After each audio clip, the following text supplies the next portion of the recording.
Ready? Okay. Then. Open. Kind. Must. High. Right now, a child's future is essentially dependent on his zip code, his race, and the level of his parents' education.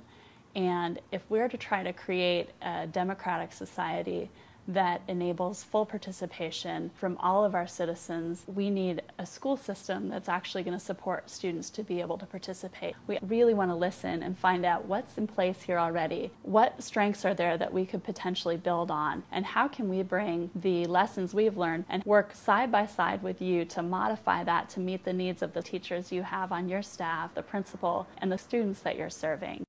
One of the most helpful things that have happened is when our Title I schools meet across the school district. And that's been really powerful because we get so many ideas being shared. We take them, we modify them, and then sometimes we send them back and they look at them and they're like, whoa, we really like this piece.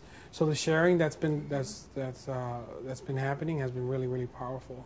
Partners in School Innovation has been an igniter. They've brought forth the resources, the mindset, and the thought partner, the coaching positions that have given us an opportunity to reflect on our work, give us alternative suggestions without ever being demanding, and always keeping us focused on results. From the very beginning, I have watched partners truly be partners with us, evolving, thinking, talking, always advocating for the student. In the very beginning, I talked to a lot of teachers about kind of their methods for teaching, their methods for planning, how they looked at standards, how they used diagnostics. And consistently, I came across that teachers didn't know where the kids were coming from, the grade level standards below them, and very few teachers used diagnostic.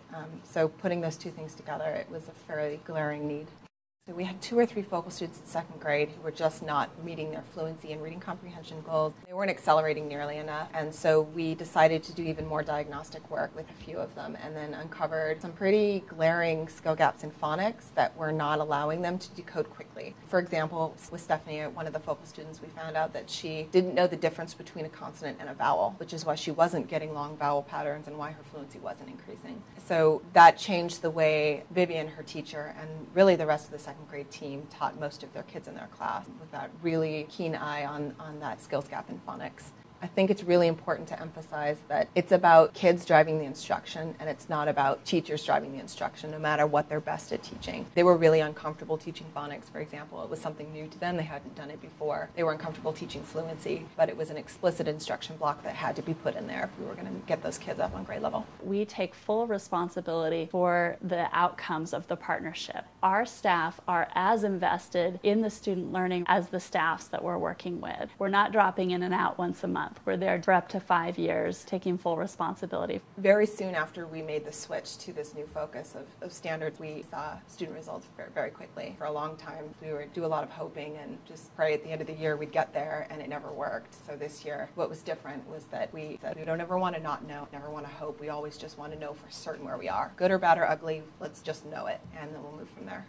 It wasn't an issue of can we do it. It was knowing that a partner would not be standing next to us carrying the responsibility of doing it. That's going to be new to us. But it's exciting, and like all fledglings, we got to fly at some point. So we're off on the nest and ready to fly.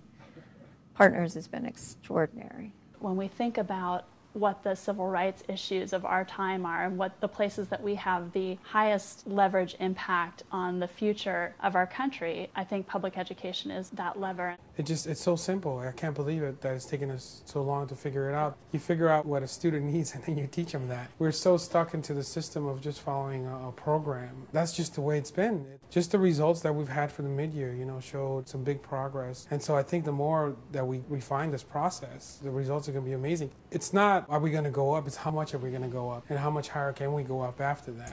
So we learned today, we talked about some more about what clothes Little Bear was wearing, what did Little Bear wear, and we talked about how to put it into one long sentence. Yes, Alondra? Can we do one more? Can we do one more? Which article of clothing would you